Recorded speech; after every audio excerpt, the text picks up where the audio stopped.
मिहिर शहा यानं अपघात केलेली BMW गायब करण्याचा डाव होता अशी धक्कादायक माहिती समोर येते। अपघातानंतर नंबर प्लेट तोडण्याची सूचना मिहिर शहा यांचे वडील राजेश शहा यांनी दिल्याचं देखील समोर आलंय।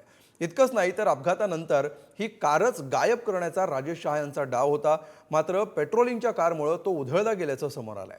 राजेश शहा यांच्या राजकीय संबंधांमुळे देखील ते चर्चेत आले।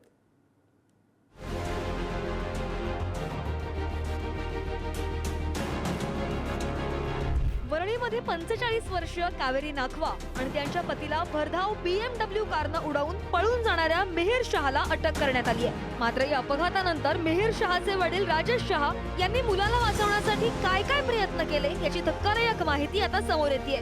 ज्या BMW गाडीनं हा अपघात घडला ती गाडीच गायब असल्याचा राजेश शहा यांचा प्लॅन असल्याचं समोर आलंय।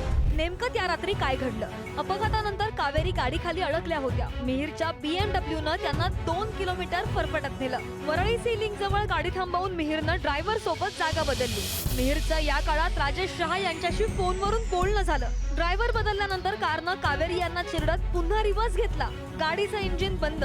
मिहिरनं वडिलांच्या सांगण्यावरून नंबर प्लेट तोडली। मिहिरनं कार कलानगर जवळ थांबवली। ड्रायव्हर गाडी बाहेर थांबला। वडिलांच्या सल्ल्याने मिहिर ऑटोमधून गोरेगावला मैत्रिणीकडे गेला। गाडी ताब्यात घेऊन ती गायब करण्यासाठी राजेश कलानगरला पोहोचले। कावेरी यांच्या पतीनं पोलिसांना फोन करून अपघाताची माहिती दिली होती। पोलिसांची पेट्रोलिंग कार घटनास्थळी पोहोचल्यानं गाडी गायब करण्याचा डाव हुकला। पोलिसांनी घटनास्थळावरून राजेश आणि ड्रायव्हर यांना अटक केली। त्यानंतर 8 जुलैला राजेश शहा यांना जामीन मिळाला असला तरी पुरावे नष्ट करण्यात त्यांची भूमिका तपासण्यात येते। मिहिर शहा याचे वडील राजेश शहा हे अपघातावेळी शिंदेच्या शिवसेनेचे पदाधिकारी होते। अपघातानंतर झालेल्या टीकेनंतर राजेश शहा यांना कार्यमुक्त करण्याचं पत्रक काढण्यात आलंय। मुंबई आणि पालघरमध्ये राजेश शहा यांची ओळख राजेश 17 अशी आहे। त्यांच्या कारच्या नंबरमध्ये 17 नंबर असल्यानं ही ओळख निर्माण झाल्याचं सांगण्यात येत आहे। कोण आहेत राजेश शहा?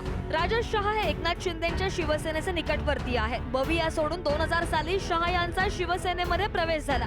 2008 साली उद्धव ठाकरेंकडून पालघर जिल्हाध्यक्षपदी निवड झाली। शिवसेनेत फूट पडल्यानंतर राजेश शहा शिंदेच्या शिवसेनेत गेले। बंडावळी गुवाहाटीत आमदारांच्या मुक्कामाच्या व्यवस्थेत होते। 2023 साली शिंदेच्या शिवसेनेमध्ये उपनेतेपदी नियुक्ती झाली। भंगार व्यापारी आणि बांधकाम साहित्य पुरवण्याचं काम राजेश शहा यांचं संघटन कौशल्य चांगलं असल्याची चर्चा। मिहिरला या प्रकरणामध्ये अटक होऊ नये यासाठी संपूर्ण कुटुंब शहापूरच्या रिसॉर्टमध्ये नेण्याचं प्लॅनिंग सुद्धा राजेश शहा यांचंच असल्याचं सांगण्यात येत आहे। राजेश शहा यांचं सत्ताधाऱ्यांशी असलेल्या संबंधामधूनच मिहिर शहानं मुजोरीतून अपघातानंतर पळून जाण्याचं कृत्य केल्याचंही सांगण्यात येत आहे। आता या प्रकरणामध्ये मिहिरला अटक झाली असली तरी आता राजेश यांच्यावर काय कारवाई होणार हे आता पाहावं लागणार आहे। ब्युरो रिपोर्ट, पुढारी न्यूज, मुंबई।